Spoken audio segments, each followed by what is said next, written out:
Alhamdulillahi Rabbil Alamin.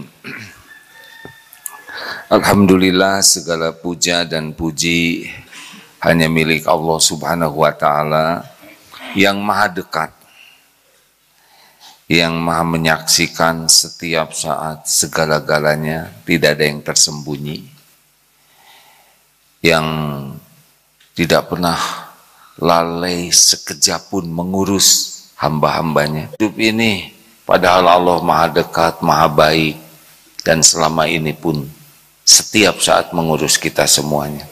Allahumma sholli ala Sayyidina Muhammad. Alhamdulillah, hadirin para pemirsa, hari ini spesial karena bersama di Darut Tauhid ini ada para orang tua, sebagian orang tua santri, pengurus ya, ada kurus, ada gemuk. Nah, ini pengurus komite. Tapi sebelum kita dialog, Darut Tauhid ini adalah pesantren-pesantrenan ya. Kenapa pesantren-pesantrenan? Karena kiainya juga ya begini adanya, cuman baru bisa pakai sorban.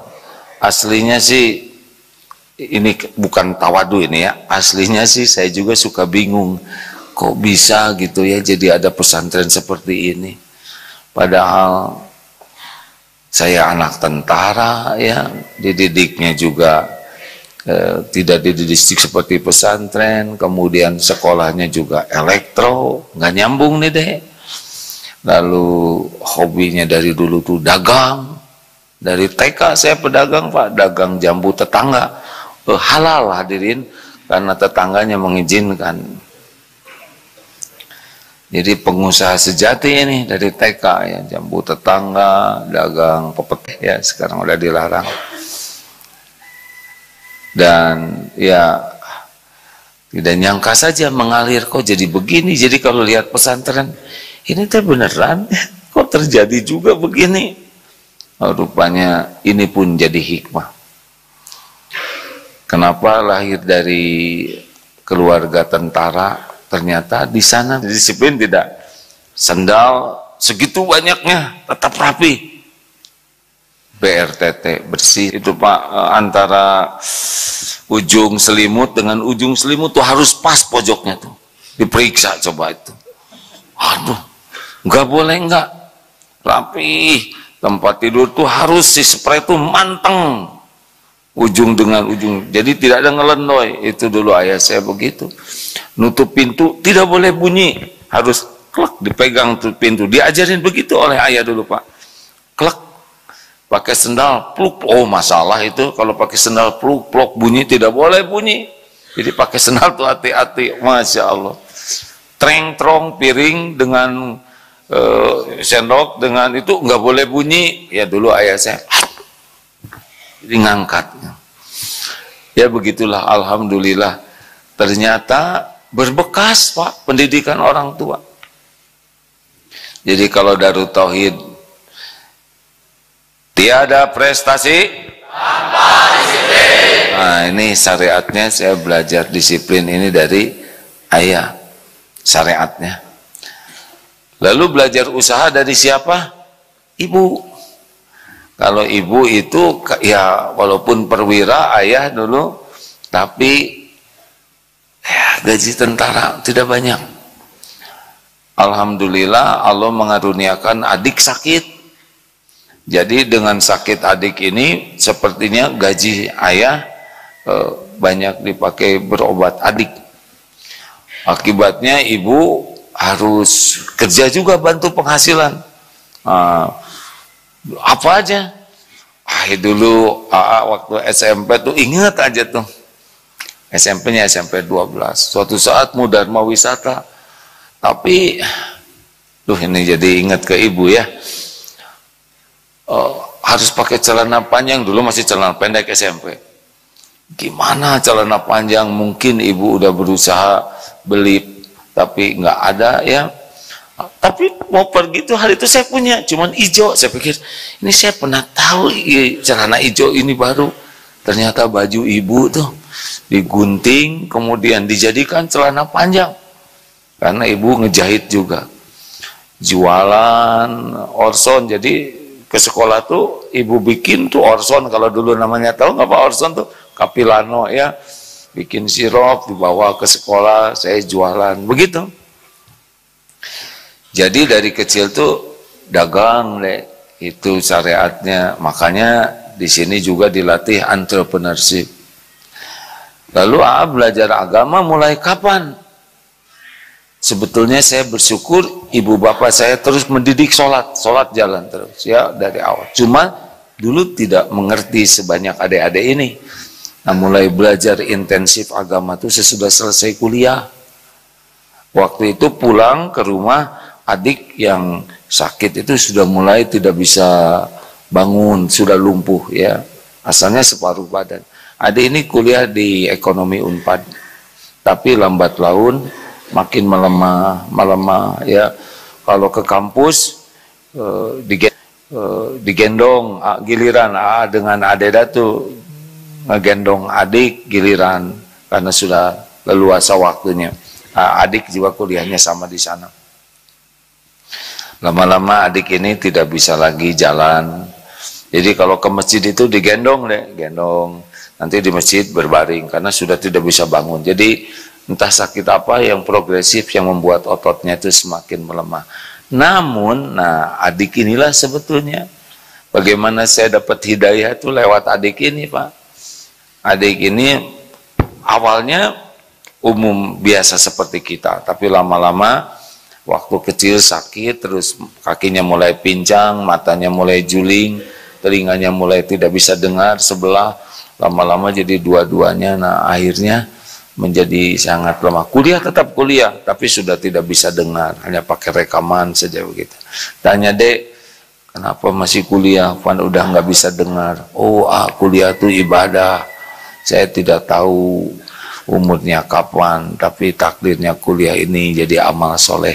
Nah di keluarga kami adik ini Pak yang duluan dapat hidayah. Kalau lagi lihat akuarium tuh suka nangis, saya nggak ngerti. Nah lihat akuarium nangis ya. Iya lihat katanya bagaimana Allah menciptakan ikan, begitu indah warnanya, begitu sempurna gerakannya, dan rezekinya juga datang sendiri walaupun dia nggak kemana-mana. Nah sampai suatu saat adik ini menasehati katanya, ini nggak akan pernah bisa bahagia kalau tidak dekat dengan Allah, tidak kenal dan dekat ke Allah. Juga tidak akan bisa mulia kecuali niru Rasulullah. Begitu Pak. Adik saya tahu, punten ya, dulu seneng kepada prestasi nih yang lagi bicara ini ya, tapi kurang ingat ke Allah. Jadi baru pas-pasan saja sholat tapi gak ada giroh memperdalam agama, belum waktu itu ya. Sholat jalan, zikir jalan, tapi ya begitulah umum gitu, tidak sampai cinta ke agama, cinta ke Quran, belum. Tapi dari adik inilah ya lihat kenapa adik ini tahajud tiap malam, padahal sudah tidak bisa wudhu, kan berbaring aja, paling gitu. Tolong belok balikan, nanti dibalikan. Mau tahajud terus tangannya tayamum ya, atau kalau masih memungkinkan dibasuh. Kenapa ini adik tuh taat sekali dan sepertinya tidak mengeluh. Pernah saya tanyakan, kumade ya teh sakit enggak? Nggak usah diceritakan, nggak menyelesaikan masalah, biar aja. Tubuh ini kan milik Allah. Allah berbuat apa aja pasti baik. Kalau orang lain mungkin dapat pahala dari banyak amalnya, mudah-mudahan saya bisa dapat pahala dari saya sabar. Gitu. Ini tuh bicaranya tuh bagus gitu, sederhana tapi jelek. Maaf ini maaf adik-adik, saya di kampus itu juara pidato ya. Tapi ya gitu tong kosong nyaring bunyinya, yang merekayasa kata-kata. Jadi pidato tuh kayak acting, itu harus berjuang. Nah, pada jangan enggak ya. Astagfirullahaladzim. Kenapa adik yang lebih muda ini kok lebih tenang, lebih kuat menghadapi hidup ini? Oh, ternyata karena yakin ke Allah. Sampai akhirnya adik ini meninggal di pangkuan begini. Ingat tuh sehari sebelum meninggal itu, kok tenang adik tuh ya, lebih tidurnya pulas ya, seperti itulah rupanya Allah menjamu. Wafat usia 25 tahun. Berubahlah pikiran semuanya ya. Ternyata waktu itu prestasi lagi ya, diuji prestasi Pak di kampus, ketua senat, komandan menwa, juara ini, juara itu, pokoknya tetek bengek duniawi lah ya. Tetapi tidak bisa membuat hati ini tenang, tidak juga bisa membuat ibadahnya ajeg. Nah, jadi kalau ada yang nanya, kenapa sekarang Darut Tauhid itu senang kepada difabel, bukan disabilitas, difabel ya, yang punya kemampuan berbeda difabel itu. Salah satu diantaranya adalah karena saya juga gurunya adalah difabel dulu. Guru pertama AA tuh adik sendiri, lebih muda dan difabel.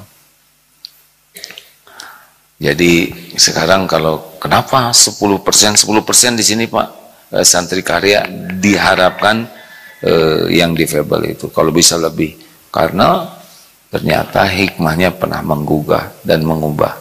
Begitulah sedikit tentang masa lalu. Mudah-mudahan Allah mengampuni kalau ada bumbunya ini ya. Katanya ujian paling berat itu adalah menceritakan diri sendiri, karena suka ada bumbu. Astagfirullahaladzim. Baik Bapak Ibu, jadi pesantren dulu. Pesantren ini dulu dibangunnya tahun 90. Jadi mulai dakwah dari usia 28, 27 bangun pesantren itu tahun 90 ya, 28-an, 27 mulai ngontrak kamar di Geger Kalong, kemudian ngontrak beberapa kamar, akhirnya satu komplek itu ada 40 kamar. Kontrakan disewa Geger Kalong Girang 38 itu ya. Lama-lama kebeli, lalu mulai bikin masjidnya itu dari triplek tahun 94, baru kita bikin masjid. Belum ada pesantren, sekolah belum ada.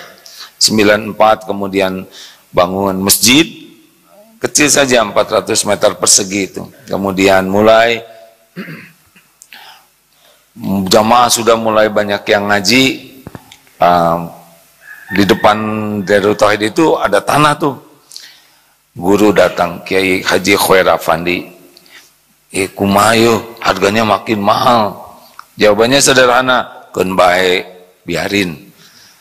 Ya tapi harganya naik terus, biarin. Minta dikit ke Allah, minta banyak ke Allah, minta banyak aja sekalian. Oh iya ya, akhirnya minta banyak, kebeli gitu. Lambat laun, ini nih, karena di sana kecil, ini mau dibuat perumahan di sini tuh tadinya perumahan Islami, tapi izinnya nggak keluar. Ya sudah, kita bikin aja tahun 2006 dulu. Ini dulu kebun. Dalam rangka meresmikan ini kita punya kebun jagung dulu. Ayo jamaah datang, wah batang, silahkan panen jagung, panen. Selesai panen, tetangga pada datang. Ada apa Pak? Iya katanya kebun kami juga dipanenin oleh jamaah. Jadi semua diambilin oleh jamaah. Berarti kalau panen itu harus jelas batasnya ya. Nah belum ada sekolah. Nah setiap kali ketemu Kiai Gontor, Kiai Zarkasi, semoga Allah memuliakan beliau dan merahmati beliau, selalu begini, ya Agim, bangun sekolah lah, buat sekolah. Selalu beliau begitu. Suatu saat ceramah di Gontor, ayo Pak buat sekolah. Nah akhirnya benar juga, ini Darut Tauhid itu nggak punya sekolah. Tahun berapa sih pertamanya? 2009 membuat SMK ya, SMK betul. Jadi baru itu bikin sekolahnya, ngarang ya, SMK dulu yang kira-kira lebih gampang. Udah gitu kita bikin SMP ya, SMP yuk, bikin SMP. Ya alhamdulillah, tidak nyangka itu. Lambat laun, dulu mah SMP-nya juga sederhana sekali. Lambat laun ada rezeki, bisa di sini bangun masjid, mulai bangun sekolah, dan Masya Allah ujiannya sekarang seperti ini ya. Ada di Batam, ada di Australia, ada di Palestina, di jalur Gaza itu juga sangat serius di sana ya tahfidznya. Ya begitulah. Jadi artinya apa? Artinya yang terjadi ini di luar yang terpikir dan terbayangkan. Betapa semua ini hanya satu penyebabnya, min fadli rabbik. Hanya karena Allah saja yang mau melakukan ini. Jadi kita pontang-panting tuh, para guru sekolah tuh jadi berusaha keras memperbaiki diri supaya amanah Allah ini jadi lebih baik. Jadi begitu Pak, jadi kami mah tidak memberi janji ke orang tua murid itu, apa yang mau dijanjiin ya. Kaminya juga sedang pontang-panting memperbaiki diri. Cuma kami yakin bahwa anak itu jadi soleh hanya karena pertolongan Allah. Mau diapain juga kalau Allah nggak nolong nggak bisa. Jadi apa yang paling penting nih? Halo Dek, siap? Nah, dengerin. Kemarin sudah dibahas untuk adik-adik ini. Adik-adik, masih ingat? Coba. Apa yang di tangan A? Udah tahu. Tahu dari mana? Coba sekarang. Set.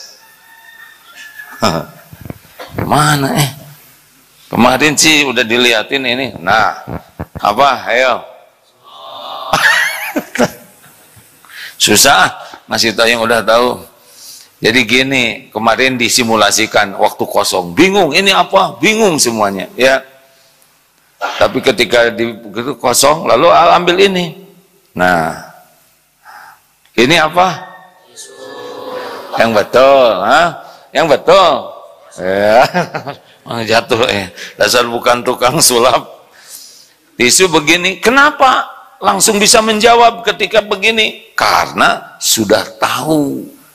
Nah, tahu inilah ternyata yang membuat urusan jadi mudah. Betul Pak? Ketika tidak tahu bingung.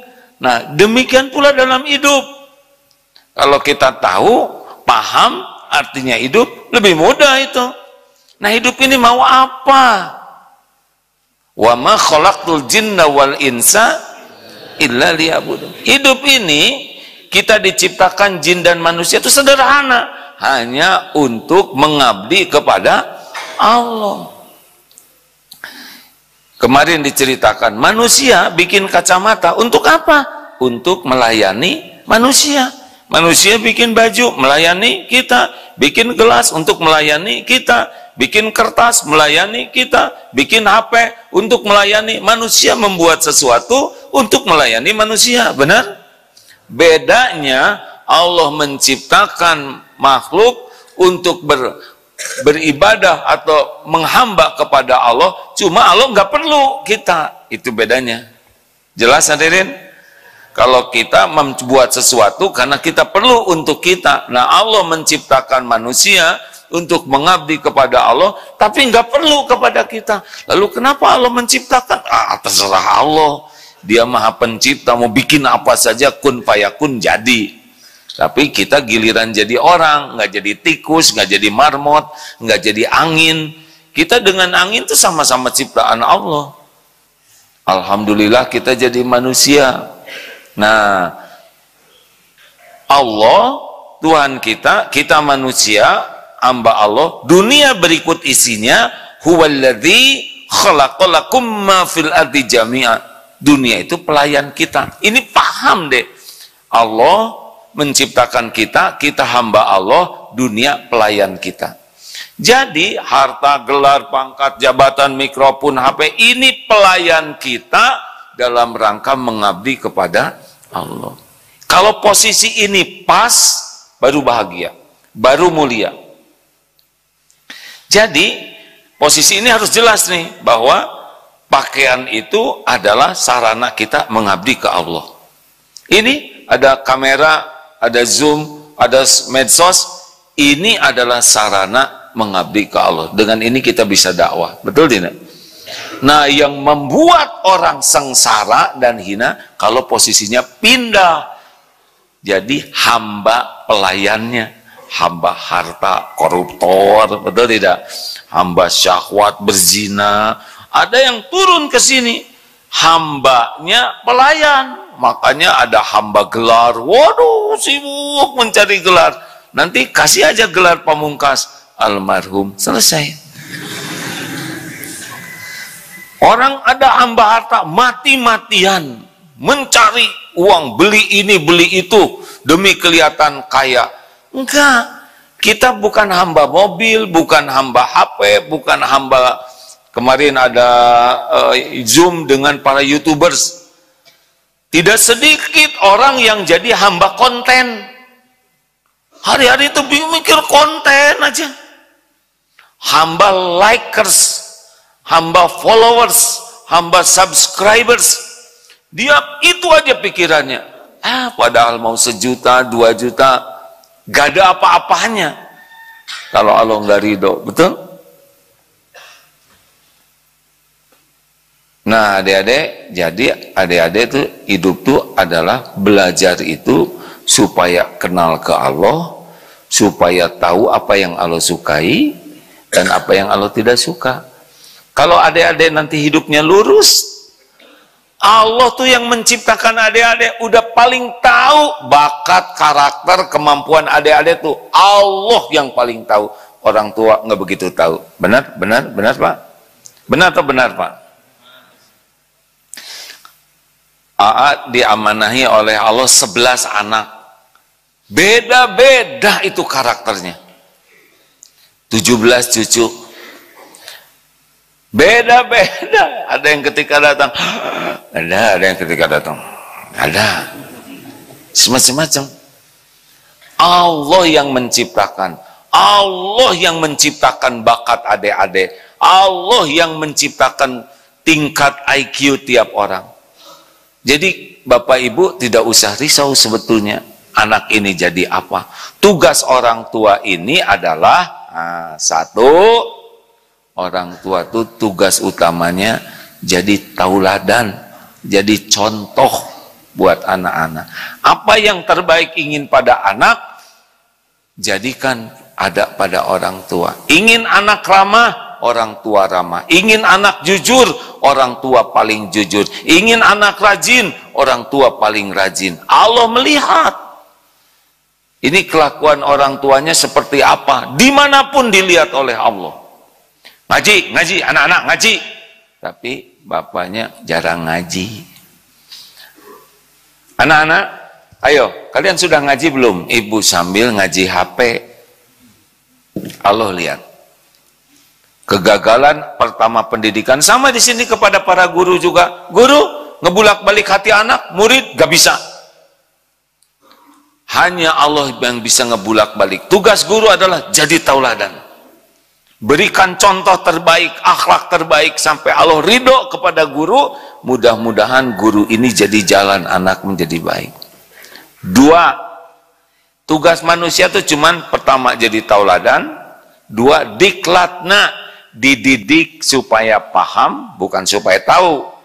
Dilatih supaya bisa, dibina supaya istiqomah. Diklatna, dididik supaya paham. Jadi belajar itu bukan untuk nilai, Dek. Nilai itu kepentingan di sekolah aja. Belajar itu supaya paham. Nilai mah cuman, oh saya nilainya nggak bagus, nggak apa-apa, nggak harus semuanya 10 kok. Ya, yang penting paham. Jangan sampai demi nilai 10 nyontek, berarti dia nggak paham. Makanya maaf ya bapak-bapak, ibu-ibu, orang tua murid, jangan kecil hati kalau anak itu nilainya nggak seperti yang lain. Tuh lihat anak-anak yang lain nilainya A semua atau 10 semua. Enggak, beda-beda kok tiap anak tuh diciptakannya oleh Allah. Kalau anak ngapalin Quran, enggak usah, wah itu mah temen kamu mah sekali baca langsung hafal, kamu 10 kali baca enggak ada yang hafal, malah yang ada malah lupa. Jangan nyindir saya, hadirin. Saya juga ingin seperti Ustadz Adi Hidayat, Pak, ya. Ini ayat ini ada di pojok kanan atas. Nah, ini saya ngapalin pojoknya, ayatnya yang lupa, hadirin. Hadirin sekalian, beda-beda tiap orang tuh. Anak tuh beda-beda, Pak. Nggak boleh dipukul rata sama. Tugas kita itu diklatna dengan 2 kunci. Penuh kasih sayang dan keikhlasan. Nah, yang membuat masuknya pendidikan, pelatihan pembinaan, kalau ikhlas. Kalau kasih sayang, Rasulullah begitu. Rasulullah tuh mendidik supaya para sahabatnya paham, dilatih supaya bisa mengamalkan, dibina supaya istiqomah. Tapi Rasul itu sangat sayang kepada sahabatnya, kepada umatnya, dan ikhlas melakukannya. Maka ribuan kilometer, ribuan tahun tembus ke hati kita sekarang. Kegagalan pendidikan itu kalau kurang pakai hati. Karena yang syariatnya hati itu bisa disentuh oleh hati. Lihat aja yang harimau, malah kemarin lihat beruang. Oh, beruang itu meluk-meluk. Ada harimau yang ketika ketemu juga, kenapa? Karena pakai hati. Coba tiap ketemu harimau dijitak, ya enggak? Pas ketemu lagi, kepala bapak mana? Udah dikunyah, ya. Nah, hadirin sekalian, jadi tolong para guru, para orang tua, kami sayang ke anak. Sayang tuh bukan diomongin. Tidak jarang ini Pak pengalaman di pesantren, orang ada zaman dulu orang tua yang menyembunyikan motor di tetangga supaya anaknya bisa kemana-mana main gitu. Sayang tapi ngerusak, ya. Nah, Bapak Ibu yang baik, yang ketiga adalah sistem atau lingkungan yang kondusif. Bergaul dengan penjual minyak wangi, ikut harum. Bergaul dengan pandai besi, bau bakaran. Itu sabda Rasul. Ini anak-anak kesini, Pak. Mau tidak mau, rambut jadi sama, betul? Kesini aturan pagi, jadi kesini. Malam dibangunkan, Senin Kemis, jadi saum. Karena sistem yang membantu. Makanya pulang dari sini ke rumah, kalau sistemnya enggak, merdeka dia, ya enggak? Harus kompakan, ya. Teman saya yang masuk Akabri dulu, tamat SMA, ketika keluar tuh beda. Jalannya jadi tegap begini. Bicara, apa kabar? Siap, anak jadi siap-siap, ya. Posturnya beda, cara duduknya beda. Kenapa? Karena lingkungannya.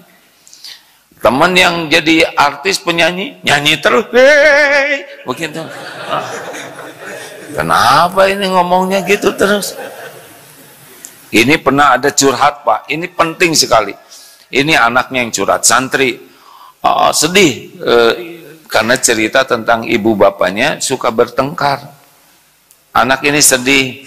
Lalu akhirnya kami juga dialog dengan orang tuanya. Rupanya ibu bapaknya tuh beda cara didiknya. Halo Bu, kedengaran ke atas? Suaminya pilot pesawat tempur, tentara, jadi pilot, kemudian udah selesai, kemudian jadi pilot di luar, udah selesai masa tugasnya. Jadi dididiknya tuh rapi, bersih. Kan pilot itu lebih peka lagi, ya. Segalanya harus sistematis. Ya, nerbangin pesawat kan nggak bisa ujuk-ujuk naik digas, ya nggak? Pak, kenapa digas ini belum dihidupin? Oh maaf, nggak bisa. Semuanya, waduh, teratur. Sampai kehidupannya juga begitu. Qadarullah, istrinya itu penyanyi, Pak. Dari kecil oleh ibunya teh nggak usah beberes, nyanyi we neng. Disuruh nyanyi, latihan nyanyi. Jadi ini suaminya curhat, bayangkan saya teh udah capek nerbangin pesawat kerja, harus hati-hati sampai ke rumah, masa bedak aja saya yang ngerapihin. Barata kamarnya teh. Jadi saya pulang ngantor teh, pulang kerja tuh ngerapihin itu bekas dia dandannya. Cing rapi Pak. Nyuruhnya juga nyanyi ada. Masak nggak bisa. Luar biasa itu Pak, dampak dari pendidikan, pelatihan dan lingkungan. Nggak bisa apa-apa itu. Aduh, saya sedih sekali dengannya. Saya tidak ceritakan bagaimana endingnya ya. Tetapi betapa sama santri di sini juga di kamar dulu ada yang nggak akur ini santri. Kenapa? Karena standarnya beda Pak. Yang satu udah terbiasa rapi dari rumahnya itu. Yang satu sangat tidak biasa rapi. Jadi rapi sedikit buat dia udah dianggap mana rapinya ya, ini standarnya rapi. Coba Pak.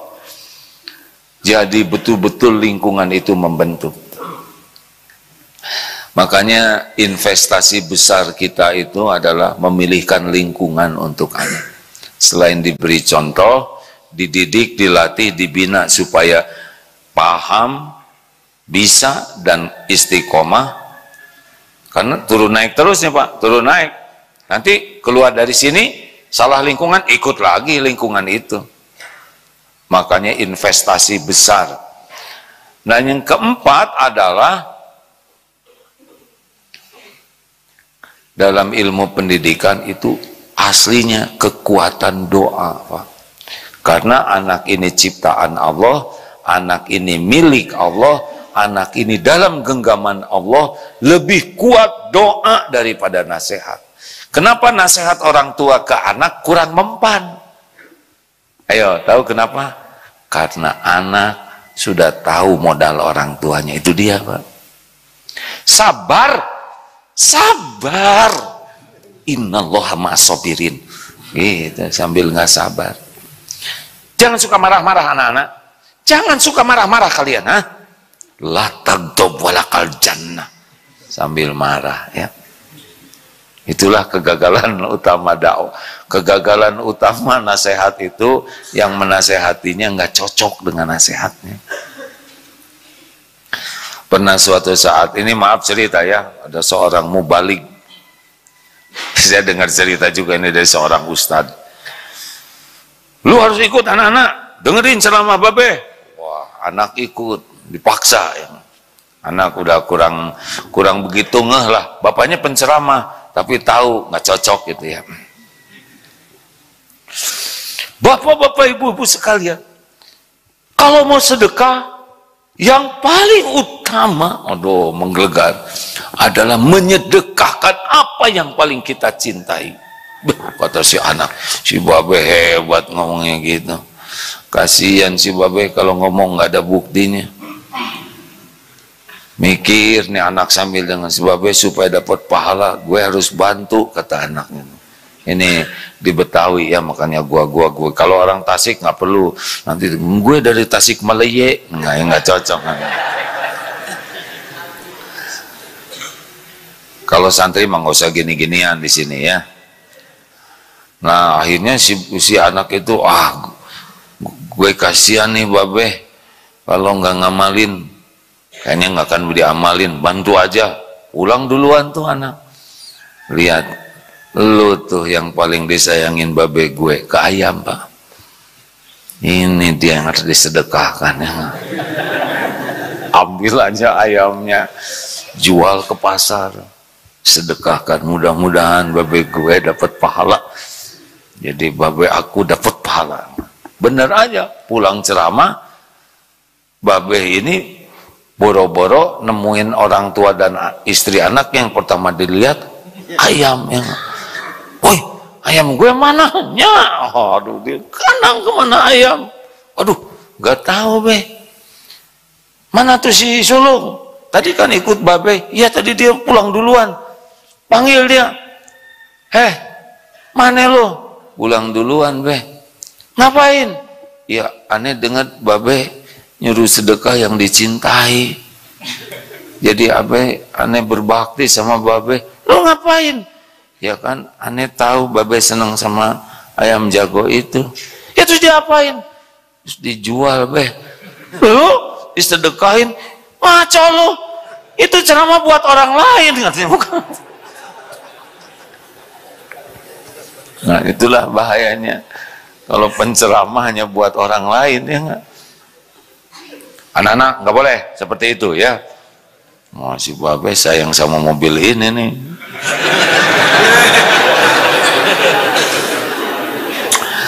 Jadi Bapak Ibu sekalian, kalau ingin punya anak soleh, anak itu dibulak-balik hatinya oleh Allah. Dan kita tidak tahu ini apa yang terbaik buat mereka. Makanya kita jangan ngotot, kamu harus jadi dokter, kamu harus jadi tentara, kamu harus jadi polisi, kamu harus jadi insinyur. Jangan maksa gitu. Lebih baik ajak dialog, konsultasi dengan siapa? Psikolog atau apa yang suka tahu itu tuh di asesmen tuh ya. Ya secara syariatnya apalah bakatnya gitu ya. Ini bakatnya apa? Kemudian diskusi dengan anak. Tapi yang terkuat adalah istiqoroh. Ya Allah, Engkaulah yang menciptakan anak ini. Engkaulah yang tahu bakat, kemampuan, dan apa yang terbaik bagi dunia akhiratnya. Karena tugas orang tua itu bukan menjadikan anak memiliki profesi tertentu. Tugas orang tua mengantarkan anak jadi anak yang disukai Allah. Sesudah itu Allah yang ngatur nanti jadi apa. Saya ingin anak saya jadi hafiz Quran, bagus. Tapi kita harus siap, anak itu tidak punya kemampuan yang sama satu sama lain. Jangan dibanding-banding. Kak, kamu sudah hafal 30 juz, kenapa kamu baru hafal sejuz juga udah berkurang lagi? Siapa tahu di sisi Allah lebih mulia anak ini, karena lebih ikhlas belajarnya, lebih berulang-ulang berusaha, dia ridho hatinya dengan susah hafalnya, dia tidak komplain ke Allah, dia tetap minta tolong. Jadi jangan dipukul rata, karena yang paling mulia di antara anak ini adalah bukan yang paling pinter, bukan yang paling banyak piala prestasinya, enggak. Yang paling mulia adalah yang paling banyak ingat Allah dan patuh ke Allah. Biarlah nanti Allah akan ngatur. Enggak, semuanya ini punya coupling masing-masing. Kalau dia soleh, jadi pedagang yang diridhoi Allah, jadi insinyur yang diridhoi Allah, jadi dokter yang diridhoi Allah. Yang penting itu jadinya sesuatu itu dalam keridhaan Allah. Jelas nih Pak? Halo? Jadi enggak usah memaksakan harus jadi ini. Yang penting mah anak dikondisikan dekat dengan Allah, penciptanya, nanti penciptanya yang akan ngatur perkara biaya kuliah. Kalau Allah menghendaki ini kuliah di situ, ke sana nanti dia Pak, rezekinya bakal ada. Ini dapat kemarin ada seorang ibu maaf ya, ini saya tidak nyebut kampusnya, pokoknya kampus ternama di Bandung ini. Saya tuh nggak setuju anak saya itu, dia anaknya santri di sini, kuliah di sana, gak setuju karena terlalu mengagung-agungkan ilmu, terlalu mengagung-agungkan ilmu pengetahuan. Nah anaknya ini suatu saat sudah selesai sekarang, udah suatu saat ya dengar ceramah tauhid begini, pulang ke ibunya teh nangis itu meminta maaf karena asalnya ngotot anaknya ingin ke sana, tapi orang tua tidak setuju. Ini kampus ternama di ini. Orang tua tidak setuju, akhirnya nangis. Maaf ibu, saya tuh salah, cita-cita saya tuh hanya ingin sekolah di sekolah bagus, kemudian ya hanya ya ingin dunia. Nah, ternyata sekarang saya sadar bahwa sekolah itu adalah harusnya jadi ibadah. Karena belum tahu kan kita lulus atau tidak, selesai atau tidak, siapa tahu ajal menjemput, betul tidak? Saya minta maaf. Yang menarik adalah pas lihat anaknya tauhidnya jadi ajeg, ibunya tuh malah jadi, oh kalau gitu sekarang ibu ridho, nah kamu sekolah kuliah di sana, keterima Pak di sana, satu-satunya dari sini yang keterima di sana. Luar biasanya Allah ngebulak balik hati ya. Asalnya ibunya tidak ridho karena takut anaknya jadi menuhankan dunia gitu lewat sekolah itu, anaknya akhirnya ridho ke keinginan ibunya. Lebih baik saya ngebahagiakan ibu. Pokoknya mah apa yang terbaik menurut ibu. Nah, ibunya jadi ridho dan keterima lagi, Pak. Masya Allah. Inilah kalau memang mencari keridhaan Allah tuh Allah mudahkan. Jadi intinya hadirin sekalian, ya kita nyekolahkan ini harusnya orang tua tuh jadi lebih baik. Benar? Bukan hanya ingin anak yang baik, tapi kita yang baik, karena Allah melihat kelakuan ibu bapaknya dimanapun. Kemudian kita harus lebih banyak lagi berinvestasi dengan sungguh-sungguh, membersihkan hati dan mencarikan lingkungan terbaik, dan jangan lupa kekuatan doa. Dan yang terakhir itu yang sangat penting juga adalah hati-hati dalam memberi makan, pakaian anak, jangan sampai pakai yang tidak halal. Karena kalau orang sudah terbiasa dengan yang tidak halal, maka sesuatu yang disukai Allah itu jadi kelihatan jelek bagi dia. Maaf ya, kan udah cerita belum? Udah cerita belum? Belum, kan sekarang mau ya. Adik-adik tapi nggak akan ngerti ini urusan orang tua. Jadi ada seorang suami datang ke seorang kiai, "Yai, kenapa ya saya lihat istri saya itu jadi gimana gitu, nggak begitu nyengsreng lihatnya. Kenapa? Apa istrinya eksim, budug atau apa?" "Oh enggak, bagus-bagus aja." Atau mungkin istrinya sakit ingatan, jiwa yang membuat, "Oh enggak, baik-baik aja." "Tapi kenapa saya nggak begitu gitu lihat istri itu?" "Oh mungkin Bapak sering lihat yang tidak halal." Pak Yai tahu dari mana? Memang begitu. Kalau orang sering lihat tayangan tidak halal, lihat perempuan yang tidak halal, lihat aurat orang lain yang tidak halal, maka yang halal jadi tidak menarik. Jadi menariknya itu hanya yang haram-haram saja. Nauzubillah min dzalik. Mikir, jadi untung saya nggak lihat HP. Nah hadirin sekalian, baik, kita akan tanya. Maaf ini mah ngobrol-ngobrol para pemirsa, maaf ya. Pak Beni dari SMK, mana Pak Beni? Oh alhamdulillah, maaf ya Pak. Tadi saya udah mikir ini Bapak ini kelas berapa ini ya? Kelas 13. Oh kelas 13. Maaf nih, saya duduknya di atas ya. Gimana Pak Beni? SMK. Ya. Alhamdulillah, terima kasih Pak Beni. Dari mana? Alhamdulillah, saya dari Pamulang. Pamulang? Ya, Pamulang, dekat Askia. Oh, dekat Askia malah, tapi anaknya disekolahkan di sini gitu. Iya. Kenapa mau-maunya ini kan belum begitu jelas Darut Tauhid ini Pak? Biar dekat AA waktu itu. Oh gitu, yang betul lah. Tapi emang ini saya tuh kemana-mana tuh ingat aja santri Pak. Kalau dulu ya angkatan-angkatan pertama tuh saya terlalu sibuk dakwah keluar. Sekarang mah mau kemana-mana diusahain, walaupun kadang menjengkelkan santri ini ya, tapi ngangenin. Mungkin doa orang tua. Amin. Terus gimana Pak menyekolahkan anak di sini? Ya alhamdulillah ya, sebagai orang tua taunya adalah hasil gitu. Jadi alhamdulillah putra kami ya, hasilnya akhlaknya lebih baik gitu. Oh, jadi, alhamdulillah. Jadi akhlaknya itu ditunjukkan dari dia lebih tertib, memang lebih mandiri sebenarnya. Oh, lebih mandiri. Lebih mandiri. Ya. Jadi lebih mandiri, kemudian juga sabar. Oh, lebih sabar itu saya melihatnya luar biasa. Gimana Bapak tahu anak jadi sabar begini? Dites dulu apa? Enggak. Jadi lebih sabar. Jadi kalau misalnya ada apa-apa, kadang-kadang bilang, "Iya mah, nggak apa-apa. Iya mah, nggak apa-apa." Oh, itu membuat orang tua bahagia dengan iya. Masya Allah. Kemudian makin dewasa.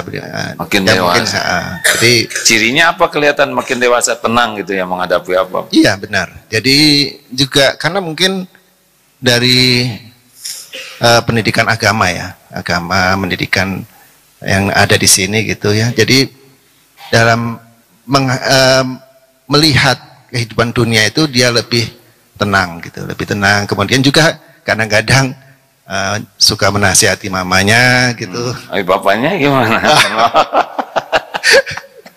Ibunya terus yang kena.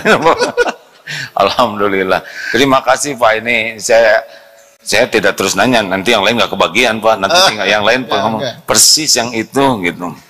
Nah, Masya Allah, terima kasih Pak. Jadi sebetulnya sangat banyak kekurangan. Kami ini juga tidak terbayangkan kalau anak bisa berubah seperti itu, karena bagi kami pengelola pesantren itu yang dipikirkan adalah PDLT, selalu memperbaiki diri dan selalu berusaha memberikan yang terbaik. Perkara hasil itu betul-betul Allah yang membulak-balik hati. Jadi ikut gembira gitu Pak, nggak nyangka kalau bisa begitu. Alhamdulillah. Jadi tidak terlalu kecewa lah gitu ya Pak ya. Betul. Alhamdulillah. Alhamdulillah. Nuhun atuh Pak ya. Saya boleh melanjutkan ke yang lain ya Pak. Saya juga udah meriang-meriang hadirin ya. Pak Hasan SMP Putra. Nah, saya sering ketemu nih. Iya. Santri juga bukan dulu? Santri juga. Pantesan, atau kita ini kong-kong kali kong ya. Gimana Pak Hasan? Anaknya kelas berapa punten? Kelas 8A, alhamdulillah. Kelas 8A, bagus ya. Kelas 8 itu kelas berapa? Kelas 2. Kelas 2. Alhamdulillah.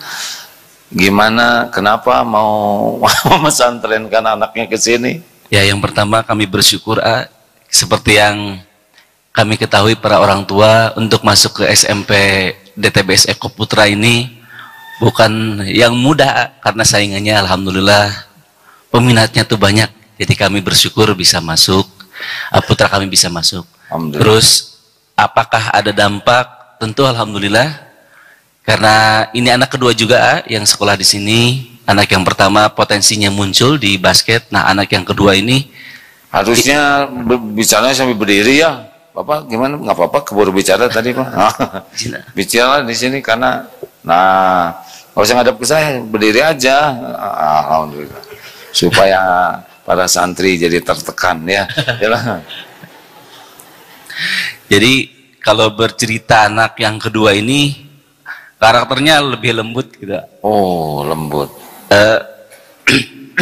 Ada satu contoh. Ini dari ustadznya, dari musyrifnya.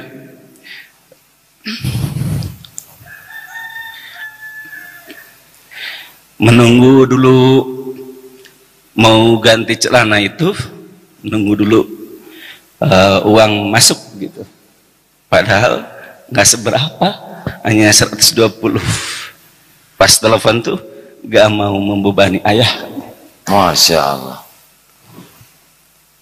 Jadi sangat menjaga perasaan orang tua gitu ya. Dan orang tua menjadi lebih gimana gitu kalau anak ngejaga perasaan orang tua gitu. Betul.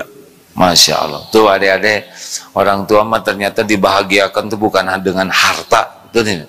Dengan kepedulian, kesabaran anak, orang tua sudah bahagia, betul? Jadi jangan membayangkan berbakti itu dengan sesuatu yang gegap gempita, memberikan gelar, pangkat, jabatan, hadiah. Ternyata hanya dengan menjaga perasaan orang tua sudah jadi sedih gini nih. Jadi sehari-harinya sedih begini atau ya bersyukur. Bersyukur. Ya. Jadi mungkin saya salah satu yang bersyukur di antara banyak wali santri yang bersyukur. Alhamdulillah. Gitu. Bersyukur alhamdulillah. Dan ekspresi ini menjadi mudah-mudahan mewakili rasa syukur-syukur orang tua yang lain. Kami sangat bangga putra-putra kami bersekolah di SMP DTBS Eko Putra, dan boleh jadi juga di SMK, di SMP DTBS Putri, dan di sekolah-sekolah yang lainnya. Alhamdulillah. Alhamdulillah. Sebetulnya banyak kekurangan, tapi hari ini lagi menyebutkan yang bagus-bagusnya gitu ya. Kami yakin setiap perubahan anak ini pasti berkahnya dari Allah Subhanahu wa taala.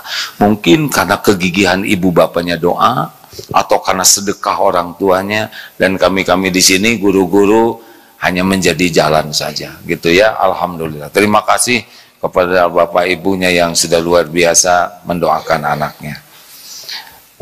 Nuhun Kang. Terakhir Pak Lukman dari SMP Azkia. Alhamdulillah, silakan Pak. Mohon Pak, silakan. Bismillahirrahmanirrahim. Assalamualaikum warahmatullahi wabarakatuh. Waalaikumsalam warahmatullahi. Alhamdulillah wa syukurillah. Anak saya kelas 9A di SMP Askia Islamic School. Qadarullah ini subhanallah, alhamdulillah buat pembelajaran santri-santri di sini ya. Saya Lukman dulu pernah berkhidmat sama AA 2004. Lukman alhamdulillah dari Darul Muwahhid Kiai Muhammad Sofir Muwaddi. Oh, masya Allah. Mohon siap. Ini alhamdulillah qadarullah anak saya diterima.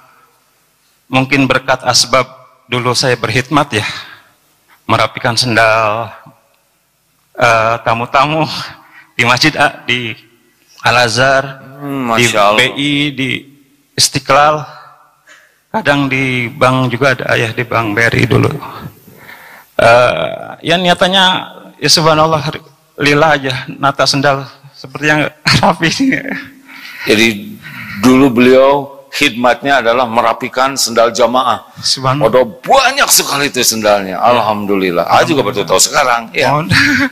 Ikut bantu A juga buka pojok MKA di Cipulir juga. Oh iya. Di Metropolitan Square juga Darut Tauhid Bookstore dulu. Alhamdulillah. Ya rezekinya anak mungkin tadinya nyaris putus asa anak karena ahwat ya. Abi kenapa sih masuk pesantren kok gini-gini amat, ada push up-nya, ada merayap, ada lari. Ya dimaklum teh biar teteh kan generasi terbaik akhir zaman, biar nanti ketika menghadapi perang ya mungkin ya. Subhanallah, alhamdulillah. Jadi dari sekarang belajar merayapnya. Ya. Mungkin gitu kurang lebihnya sih subhanallah. Ya alhamdulillah. Karakter baku ya yang dari AA dan tim asatid di sana subhanallah, yang tadinya anak manja sekarang malah kalau saya tiap bulan mau jenguk tuh malah dilarang, jangan Bi, nanti aja kalau pas pulang gitu, mubazir uangnya katanya gitu, minta uang saku pun kalau mau ini dilarang, nanti aja Bi, nanti aja katanya. Masya Allah. Ya subhanallah, berkat doa juga, berkat doa Kiai Muhammad Sofir Muwaddi juga. Jadi ya subhanallah, jangan ragulah insya Allah menyekolahkan anak-anak kita di lembaga Darut Tauhid. Insya Allah tauhidnya nomor 1. Insya Allah kita. Alhamdulillah ya, tauhid memang nomor 1 hadirin ya. Terima kasih. Alhamdulillah. Terima kasih Pak Lukman. Terima kasih juga atas khidmatnya. Maaf kalau dulu kurang memperhatikan. Ya. Terima kasih. Assalamualaikum warahmatullahi wabarakatuh. Waalaikumsalam. Sejujurnya nih Pak, apa yang Bapak sampaikan ini hati saya bahagia dan cemas ya. Bahagia karena perubahan itu yakin karena Allah yang menolong, bukan karena kami gitu.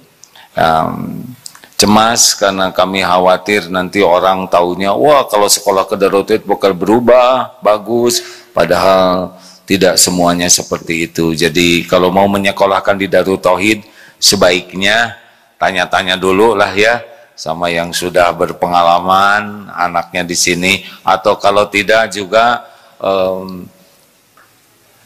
lihat ke sini, lihat dulu, disurvei. Dan yang paling penting adalah istiqoroh, karena ini belum tentu yang terbaik bagi anak bapak ibu semua ya. Istiqoroh memang apa sih penerimaan PPDB, penerimaan peserta didik baru ini dulu kan ini Pak dikumpulkan dulu sekian ribu baru diseleksi. Aduh, saya tuh nggak kuat, nggak tega lihat orang tua yang gagal, bukan yang anaknya tidak masuk tuh sedih. Datang dari Papua, nunggu seleksi, udah pulang nggak keterima. Saya pikir ini jangan beginilah, sedih nanti membuat orang kecewa. Jadi sekarang siapa yang duluan daftar kan gitu ya, kemudian diseleksi, kalau udah dapat ya udah, kalau itu udah tutup. Jadi tidak ada orang yang terkecewakan berlebihan. Kenapa tidak semua diterima? Karena ada yang orang tuanya yang maksa anaknya, dan anaknya tidak dipersiapkan, akibatnya di sini tuh dia membuat masalah supaya dikeluarkan. Iya, jadi sengaja dia melanggar aturan dengan tujuan dikeluarkan. Nah, ini jadi tidak baik. Kasihan orang tuanya sudah keluar biaya, ya. Kalau gitu gimana? Aslinya Pak, di Darut Tauhid itu 1/4-nya beasiswa tuh Pak. Jadi subsidi silang dan sebagainya lah. Jadi dari yang diterima, kenapa Darut Tauhid mahal? Ya mahal tuh bagi yang memang agak itu ya, agak pas-pas gitu ya. Tapi kalau Allah kehendaki masuk, ada yang full gratis ya. Jadi betul-betul mintalah ke Allah supaya ada rezekinya. Jadi saya tidak berani, kalau sekolah di Darut Tauhid, enggak berani itu ya. Silahkan aja pelajari sendiri ya. Juga mewanti-wanti ke teman-teman di Darut Tauhid, jangan mempromosikan sesuatu yang baru cita-cita kita. Udah apa adanya saja begini, karena kita tidak mau orang ekspektasinya tinggi, pas udah kesini kecewa. Tapi ini mah Pak udah enak, sekarang asrama sudah puguh ya. Dulu mah daftar ke sini, mana asramanya? Ini, apa ini? Ini tanah. Loh, anaknya nanti mau dibangun Pak kalau ada uangnya. Dulu aduh bener-bener, tapi ada aja yang mau nyekolahkan di sini walaupun belum jelas asramanya di mana, kelasnya juga masjid dibagi-bagi, ada aja. Dan alhamdulillah, mungkin keberkahan itulah yang diharapkannya ya.